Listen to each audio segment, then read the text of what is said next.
themes for me. The one, well, there are many themes, but the one theme is her role in education and her determination to get higher education.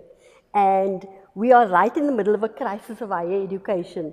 And her story and the story of the compatriots of that time shows what efforts people made to build schools and to grow the education sector. If we don't know all that, we'd think, oh, like the colonial government came, and then in certain time in the 1900s there were some schools built, and then slowly, and blacks benefited from that, and blah blah blah. But it wasn't actually like that.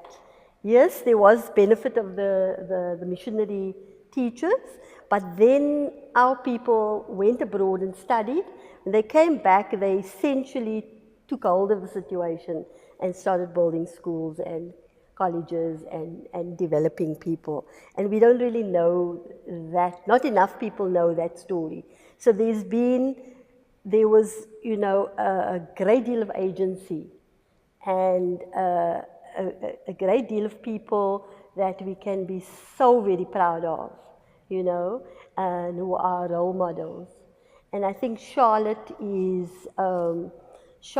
particularly important because you could say almost she challenged patriarchy from day one.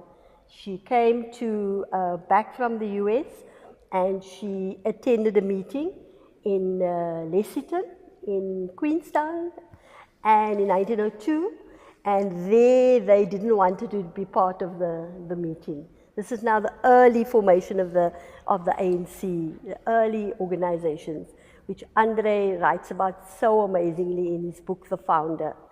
Any of you are serious about history, you have to read that.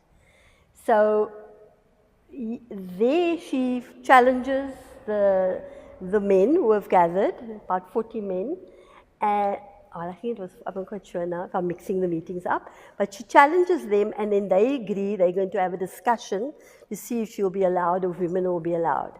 So they have a discussion and they decide, no, the women are not going to be allowed. The women must have their own organizations.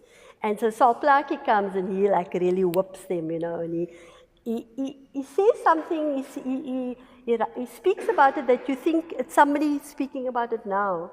He has insights into this that you would never imagine a man in 1892 would have. I mean, he's saying that, basically saying, look at you lot sitting there and, and here's this woman who's far more educated than you and you want to exclude her, He says, it's all in the book, okay?